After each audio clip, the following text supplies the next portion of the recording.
Hello and welcome to the Neurodiverse podcast. I am your host and sometimes weaver of tales, Bjorn. Today I have a new person on, my best friend in the whole world, Effy. Say hi, Effy. Hi. Today we're going to talk about Effy's current hyperfixation. No Mega Mans, no Digimans, no Claire Obscura. What are we talking about today? We're talking about Hazbin Hotel. Woo! Woo! We're going straight to hell. We are going straight to hell. Right? Absolutely, we are. Which is funny because I've kind of fallen off of it, but I was the one that kind of introduced you to it, and then You did 100%. I remember my first experience with Hazbin Hotel was you when I first moved to Indy and you first moved here. Showed me the pilot on YouTube. That was my first experience. and you were like, "Oh, why isn't there more?" And I'm like, "Well, I was so pressed. I'm like, "Well, there is Helluva Boss." Mm-hmm. Yep, so there was more Helluva Boss, which is great. I love Helluva Boss. Like, I love the whole Helluverse. But, Hazbin Hotel's definitely my favorite, and I was so pressed that there wasn't more. And I remember how excited I got when I found out that it was coming to Amazon Prime and we were getting a whole season. I was so geeked. Right? It just goes to show that, like, a lot of these indie, like, showrunners are starting to, like, get their shows out there and on these other platforms. Right, and getting some traction, and it's so beautiful to see that they did come from being just this tiny indie thing where they were just animating based off of donations and her Patreon, like, as they went. You know what I mean? From that to what it is now is such a crazy transformation. Yep, like the proof of concept was the pilot, and then the proof that people wanted more of it was Helluva Boss. And then Absolutely. And then it transitioned into getting this whole thing with Amazon. Right. In a similar vein, you got the Vox Machina stuff with the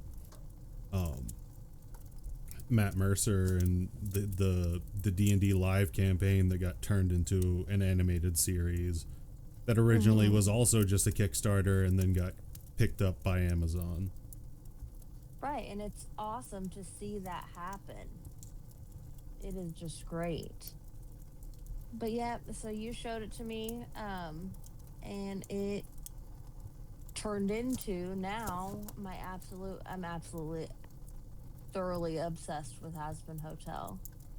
So I guess we need to talk about what Hazbin Hotel's about, so we can tell people what it's about.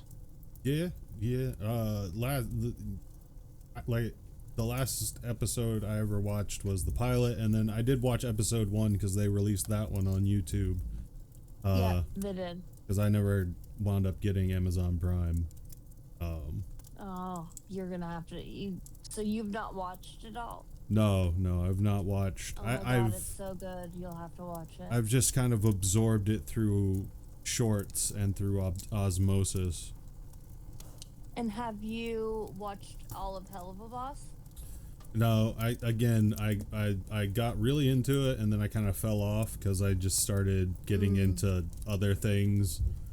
And yeah, for sure. And it's a whole thing once you get absorbed into the Helluverse, so it takes time and all that stuff. Yes. So take it away, Effy. Take us on this journey. On the journey of Hazbin Hotel. So Hazbin Hotel is Charlie Morningstar, Lucifer's daughter. So it has a lot of actual biblical reference to things, like with the Morningstar and Lucifer, and like even biblically accurate angels, stuff like that. I thought was really cool in the show. But it's the daughter of Lucifer who is trying to rehabilitate sinners so that she can save them from overpopulation because they're at risk for being executed in an extermination to control the population. And heaven comes down and kills for a second time these sinners. And so she's trying to rehabilitate them and get them to go to heaven instead. And everybody thinks she's crazy for it. Absolutely. Everyone 100% thinks she's insane. And they're real mean to her about it. Well, yeah, you can't be a nice person you can't be in nice hell. in hell. Oh my gosh. God forbid a girl have a dream. Just be nice in hell. I mean, Alistair was my favorite character in the pilot and in episode 1, so I'm sure. Yes, Alistair is daddy. He is my favorite. I have Alistair tattooed on my body. I love him so much. We stand the radio demon. Yes, we do. Radio demon, indeed.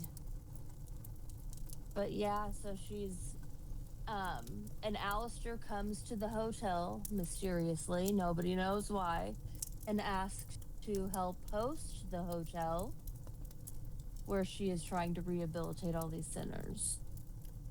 And they have one patron at the beginning, and it is Angel Dust, the porn star, the porn demon.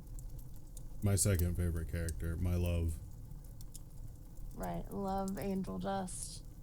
And he gets a really great song in the first season. That's something about Hazbin Hotel, is that it has the best soundtrack ever. So my Spotify Wrapped is gonna look like nothing but Hazbin Hotel this year. 100%. I think Addict was one of my favorite songs, like Hazbin Hotel songs. And a lot of people don't know about Addict because they don't know about the pilot or there was even a little comic that came out that was a comic about Angel Dust before coming to stay at the hotel. And that's on Tumblr. You can find that now because it's like officially been taken down. Everything's on Tumblr. That came with I'm trying to get my Tumblr back. I'm trying so hard to get my old Tumblr back. I love Tumblr. There was the I miss Tumblr. The Tumblr exodus to Twitter, and then Twitter went to shit, and they all went back to Tumblr. Yeah, right.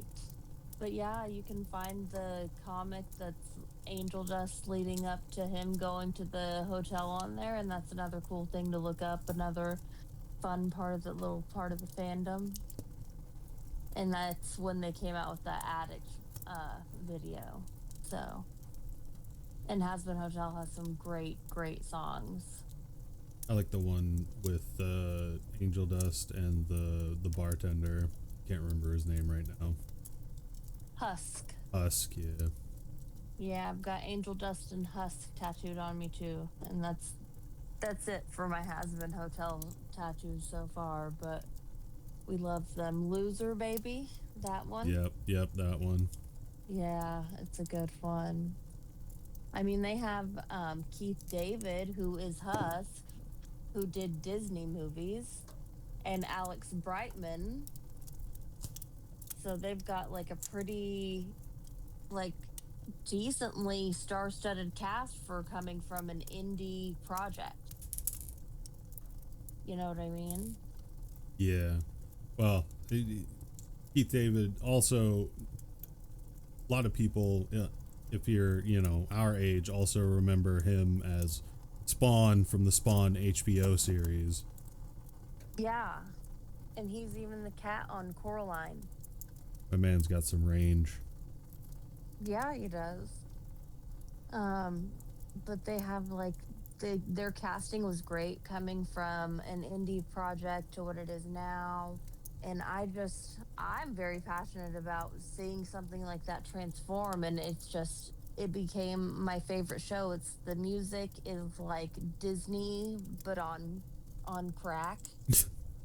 Disney, but if Because the songs sound like Disney princess songs. They do, but they're talking about being in hell and drugs or whatever other crazy shit. oh, so But they're these amazing songs. it's just it's just Pleasure Island from Pinocchio, you know. Right. I mean, they even did a Hazbin Hotel on Broadway special.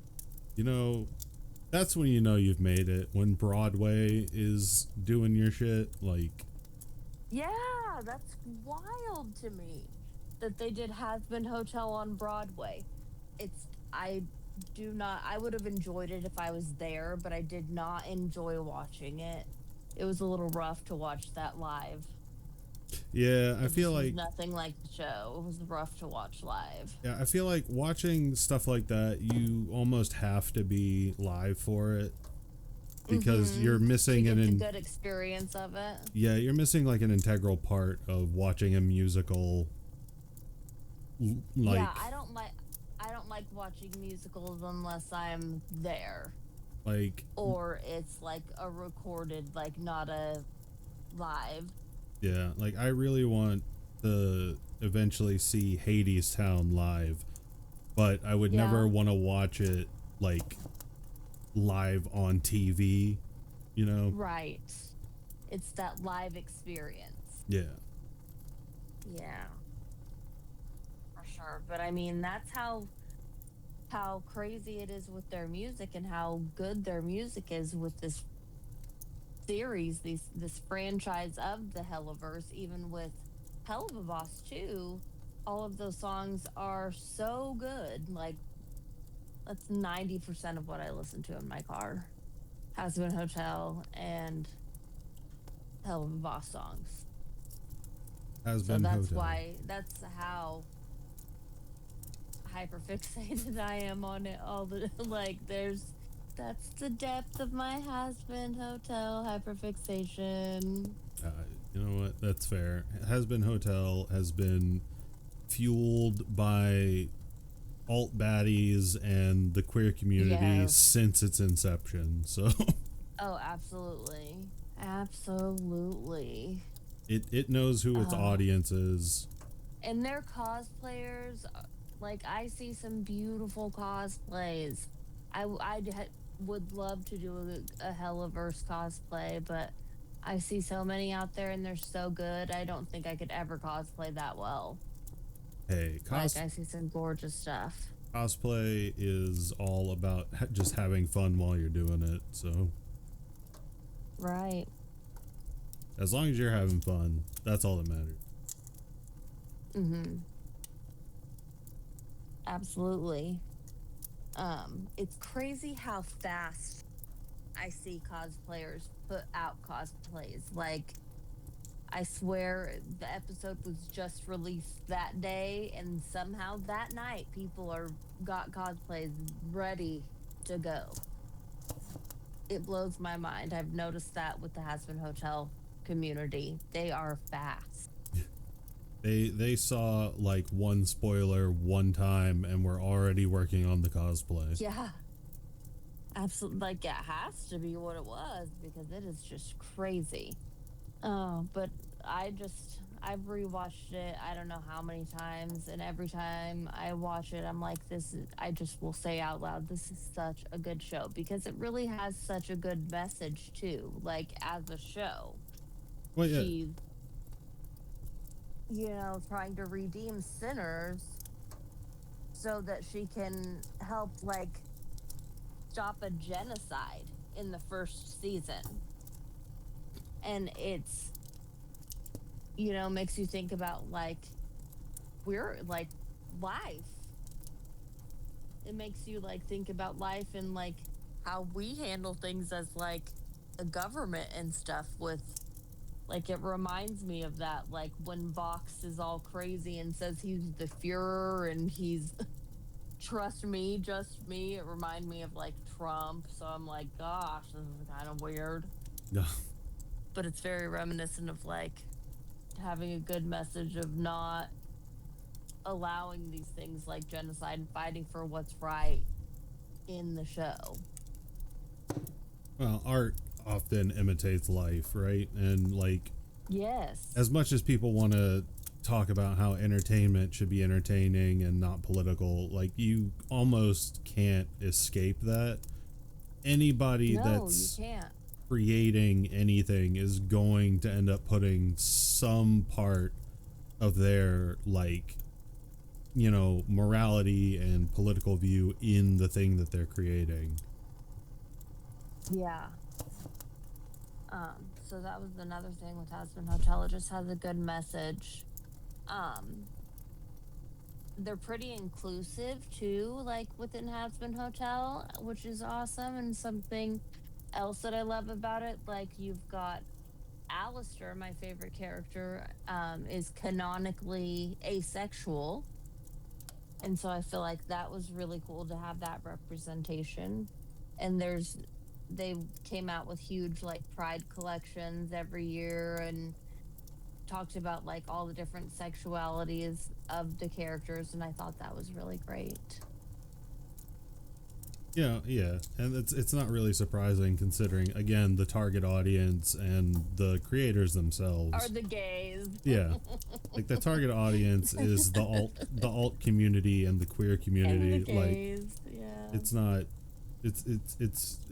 it's not even thinly veiled. Like, I was wearing my Alistair sweater to work one day, and patient's daughter asked me if I liked Hazbin Hotel, and I was like, oh no, I don't know if I'm supposed to talk to this little kid about Hazbin Hotel. Yeah. It was so strange. Yeah. And her dad was like, yeah, we know. She's watched it. And I'm like, oh, okay. I mean, because as long as the my parents. kids watch Hazbin Hotel, you know what I mean? And when it came out in 2020, PJ was pretty small, and I allowed her to watch it. So I don't think, but it's just the difference whether some people censor their kids' TV and stuff or not. Yeah. And not all parents are comfortable with it, which is fine. Yeah. But I just, it's hard to know. Can I talk to this little kid about Hazbin Hotel? Yeah, that's one of those things where it's like, probably the safe bet is probably no. Right. I'm like I'll talk to another fine, adult. But do your parents? They're like, I'm like, do your parents know? And they're like, yeah, we know. And I'm like, okay, if you know. But I was very surprised about that, because I feel like I don't even know a lot of people that enjoy Hazbin Hotel, let alone like, in person, let alone kids who watch it besides my own kids. I feel like when Debbie's a little bit older, she'd probably enjoy it. The main reason I don't really watch it with Debbie is she's still not capable of grasping a lot of the themes in it. That's valid. So I want, if we watch it together, I will probably wait till she's probably in her like mid-teens. Yeah. That, and like her mom wouldn't be comfortable with her watching it until about then anyway. Yeah. I just wanted her to be able to grasp what she's watching. Yeah, for sure. Well, and I feel like the girls too, they're really good at like asking me if they have any questions about anything, but I don't know, I don't censor at all. I'm one of those parents. I mean, if it was up to me, I probably wouldn't either, just because that's how I grew up. But Is also, that how you grew up? I grew up like that too. I did not get censored as a child. Yeah, no. Like, I remember like asking, growing up, like asking other people if they watched shows and them being like, No, my parents don't allow me to watch it. And I was like, that's so weird. Why would they say that? The only ones that tried to censor me were my grandparents, and even then they failed. So, Yeah. my dad, I mean, for God's sakes, I watched like super gory, violent anime around the age of 9 because my dad didn't give a shit. Like me and him would, Right. I was watching crazy stuff. I would sit there and be watching Ninja Scroll and shit with my dad, and yeah, that was normal for me, just watching people get torn apart by demons. I'm just sitting there like, oh, sick. And then he would just tell me to close my eyes when titties popped on the screen. That was about it. Yeah. Yeah. Speaking of demons, the Helluverse has some fucking good demons. Some sexy demons. I do enjoy Blitz's relationship with Stolas. It is beautiful. It is so cute. His relationship with Stolas. There's so much yearning. It starts out incredibly toxic, though. Yeah, it does. It does. It's way toxic. But there's so much yearning. But I'm a dark romance girly, so I like it toxic in my fictional relationship. That's the fantasy of it, you know. Yes. We like a little toxicity. Of it. A little toxicity right, in our fantasy. On paper, yes. On paper and film, but I liked their relationship when I was watching. I think unfortunately I fell off Helluva Boss, I think around episode 8 or 9, and I know there's so many more now. I have so much to catch up on. yeah, I really love Helluva Boss. Fizzarolli is my favorite character from Helluva Boss. I just got a super dope hoodie that is a jester hat with bells on it. That's Fizzarolli, and it's like the most expensive sweater I've ever had. I was like, oh my gosh, it's fancy. Isn't that the jester that's in the relationship with Osmodius? Osmodius, yeah. I couldn't. For some reason, I wanted to say Mammon, but I knew that wasn't right. He worked for Mammon. Gotcha. And that's something also about the Helluverse that I like is they have all the Goetia demons and their sigils and stuff. I really appreciated that. As a witchy person, I really appreciated that in there. Yeah, they definitely did their homework when it came to like the lore behind a lot of the Princes of Hell and all that stuff. Right, and like the biblically accurate angels that are in there, different things like that. And then they have like Abel is one of the characters in Hazbin Hotel. They did do their homework like a lot. It's crazy to see.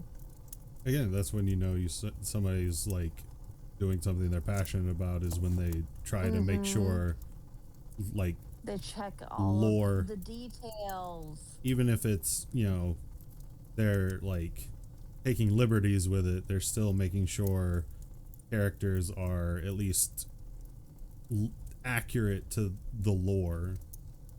But yeah, Fizzarolli is with Osmodius, and it's supposed to be the 7 deadly sins, so we haven't seen all of them yet. Like, we've seen Beelzebub, who is gluttony. Beelzebub, Lord of the Flies. We've seen her, but we don't. And then Mammon's greed, Osmodius's lust. What is Stolas? I don't think he is the 7 deadly sin. He's just a goetic demon. Yeah, he's just a he's just a high-ranking greater prince of hell. Yeah. He appeared in the Lesser Key of Solomon. Oh, okay. Cool. Teacher of forbidden knowledge. Teacher of forbidden knowledge. I like that. And specifically astronomy, which is why and Stolas was, well, and Stolas, and I wonder, like, are things that I wonder about the lore, that if there's going to be any crossover from Helluva Boss to Hazbin Hotel, because Stolas is associated with Lilith in the lore, depending on which story you look at. Because I really, like, I know there's got to be crossover in the future, because there was like a little Blitzo teaser talking about stuff coming that involved maybe both of them. So I want to see crossover from Hazbin Hotel and Helluva Boss. Like, it took me a minute to figure out how they could be the same universe with the different story of Hazbin Hotel going on, as is with Helluva Boss going on. And I figured it out. Like, it all makes sense. We just need, but there's got to be some crossover at some point. Yeah, we just need an MCU style crossover, you know. Yeah. This is our Marvel Cinematic Universe. The hell of a boss. Yes. Freaking. Yes. This is my autistic great championship crossover of all time that I need to see happen. Knowing that Stolas is, you know, linked to astronomy makes a lot more sense why he's got the observatory and stuff. Yeah. I really like the way that they did animation with Stolas and his robe, the animation in it. Like, if you watch a clip of him being animated, his robe looks like it is sparkling. It is animated in such a different way. That is something I really enjoy and appreciate about the Helluverse, is the animation. The art style is very unique and very cool. I really, really love it. I think they did a beautiful job. Trying to think if I remember that or not. Probably. They use the same little animation style with Angel Dust in his drag episode, singing Losing Streak. It's so hard to explain the art style with that, but it is just like this cool effect that they do it with the stars too, with Stolas. Like, the animation that they do is very unique, and I just really love it. Like, they did so well with their details. There are some super funny details in there, like Alistair and Lucifer singing and having a battle, and Lucifer is playing a golden fiddle. Oh yeah, I remember seeing that was one of the details I really, really thought was cool. Yeah, I remember seeing that, like a clip of that. I thought that was funny. That was very clever. Ever went down to Georgia, he was looking for a Soldier Steel. This is golden fiddle, goodness. Can we talk about how Moxie and Millie are just relationship goals, please? They are. Love Moxie and Millie. They're just the perfect couple. They're just. They are. She is his ride or die, and he loves her so much, and I'm like, God damn it, you two are cute.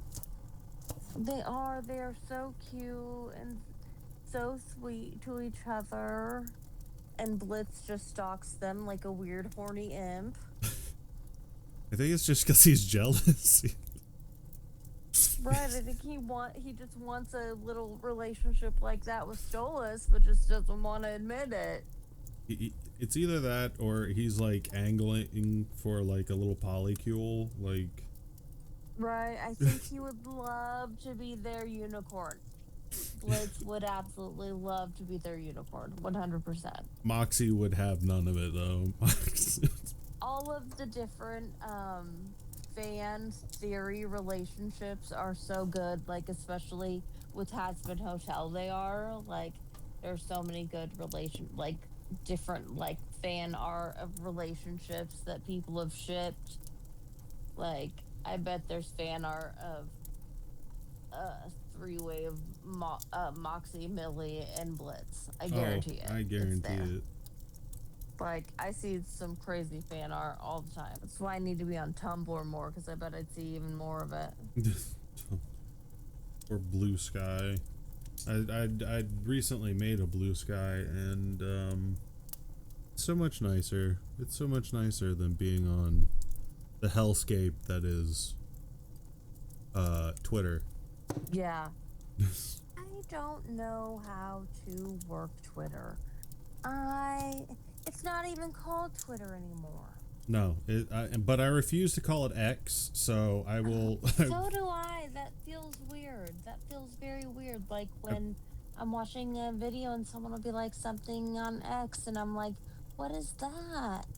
Yeah, I refuse. I've ever since Muskrat decided to call it X, I was like, this sounds like you deliberately changed this to sound like a 90s villain like organization, and I hate it. Yeah. You are just a 90s cartoon villain. Mm-hmm. But not like a cool one. No, not like a cool one. Like a shitty one from PBS. Like from PBS. It's super hard, I feel like, having hyperfixations when you don't have other people in person that also have a hyperfixation, or even just like enjoys what you hyperfixate about, right? Yeah. Like, it is so difficult.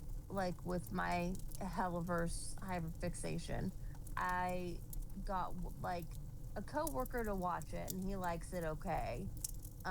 My kids have watched it and they like it okay, but nobody wants to like talk about it. No. So it's so hard to have hyperfixations when you don't have people in person that like the same stuff as you. I get that, and I get Nyx has a similar issue with some of his hyperfixations, because sometimes I just don't know what kind of questions to ask, so he'll just be going and talking about whatever it is he's hyperfixating on, and I just kind of smile and nod, and I'm like, you're very cute, but I don't know what to say right now. Yeah, it is. Like sometimes you're like, I would love to know what you're talking about, but I just don't. And it's really like, that's what is the great power of the internet, where you can find like community almost with the fandoms that you're in. And I really like Hazbin Hotel's like little fandom. Yeah. But that's also why we are known as being very annoying at cons, though. There'd be a lot of hate talking about the Hazbin Hotel fandom at cons that were annoying. I don't know. I feel like every fandom has a subset of fans that is just super annoying. I feel like a lot of anime fans fall into that category too. Yeah. There's a lot of anime fans that can be super annoying at cons. Yeah. I mean, yeah, it comes in. I feel like it's with every fandom at some point or another, there's something. Yeah, But I you're really like the fandom that Hazbin Hotel has. Like, from everything I've seen, like, I really like their fandom. yeah. The only thing I've ever seen is just a bunch of people that are just really passionate about the IP they like. Yeah. So, but that's also why I started this podcast, was for me and my friends to just kind of nerd out about our current hyperfixation. Right. And I so appreciate that. Thank you for having me too, because I like being able to just nerd out and talk about why I like something. Like, when you asked if I could, I was like, hell yeah, I can sit and talk about this forever I know. because I love just nerding out about it. And talking about all, like, they have such good merch. Like, oh my gosh, I wish I could have it all, but like in this economy, Fuck. yeah, in Fuck, this economy, I'm barely scraping by as it is. right. I got myself a fancy hoodie as a treat at tax time, but that's about as far as that goes. I got Nick's a laptop so that he could play video games with me Oh, and hell yeah. and Gyro and our friend Sky. So that's what taxes went towards there. And then Yeah, everybody's got to have their thing. and then a couple little upgrades to my audio setup so I can get back on my trying to become a voice actor grind. What is your current hyperfixation right now? Digimon. It's still Digimon. Okay. I just haven't I was just curious. I just haven't had time for it, unfortunately. I've had to push it aside. Knowing how long you've been into it makes me curious. I've had to push it aside just so I can get back on, like, working on projects and stuff and making sure I got time for Nix and Debbie and just work. Yeah. I just haven't had time to indulge in it as much as I want to. But I want to get back to me and Debbie sitting down for a little bit in the evening and watching episodes of Digimon again, because we were watching the new Digimon Adventures that came out That's what you're saying. around 2020, and she actually enjoys watching subbed, so she obviously still prefers dubbed, but she doesn't complain when we have to watch something like that subbed, and she just sits there and she reads the subtitles, and then she likes calling out like the attacks and stuff in like the Japanese versions of the attacks. So That's awesome. PJ won't watch subbed. It makes me mad. no, I'm like, come on, dude. Debbie doesn't mind subbed. I don't mind watching dubbed. Nick's just reads a little slow, so it's just easier for him to. He doesn't mind watching subbed either. It's just when we're like laying in bed and he's just doesn't have the mental capacity to like concentrate, it's just easier to watch dubbed. Yeah. It's absolutely easier to watch dubbed all the time, because if you're like trying to eat or do something where you look down a bunch, that's when it sucks. Yeah. I just need to learn Japanese. That's really what this boils down to. Right. Wouldn't it just be so much easier if you learned? You better hurry up. All right. So I think this is a good ending point. We're starting to ramble a little bit. Yeah.